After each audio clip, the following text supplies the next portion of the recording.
I am already in seek of love my very gentle valentine அப்படின்னு தொடங்குகிற இந்த கவிதையை பிரெஞ்சு அரச குடும்பத்தை சேர்ந்த சார்லஸ் டி ஆர்லியன்ஸ் அவர்களால் ஒரு போரின் தோல்வி காரணமாக இங்கிலாந்தில் சிறைவாசம் அனுபவிச்சுக்கிட்டு இருந்தப்ப எழுதின ஒரு கவிதை, தன் காதல் மனைவிக்காக எழுதின ஒரு வேலண்டைன் கவிதை அப்படின்னு சொல்லப்படுது. இதுதான் முதல் வேலண்டைன் அப்படின்னு குறிப்பிட்டிருப்பாங்க.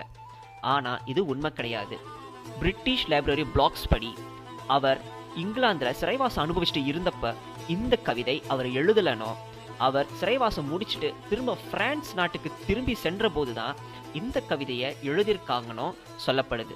அதுவும் தன் காதல் மனைவிக்குன்னு இல்லாம இது வேறொரு காரணமாக எழுதின ஒரு கவிதைன்னு சொல்லப்படுது. எனக்கு தெரியும், கேளுடா. வர 14 பிப்ரவரி, அதாவது வேலண்டைன்ஸ் டே அன்னைக்கு ஒரு அற்புதமான காதல் கவிதை உங்களை நாடி வரும். அந்த காணொலியை காண தவறாதீங்க.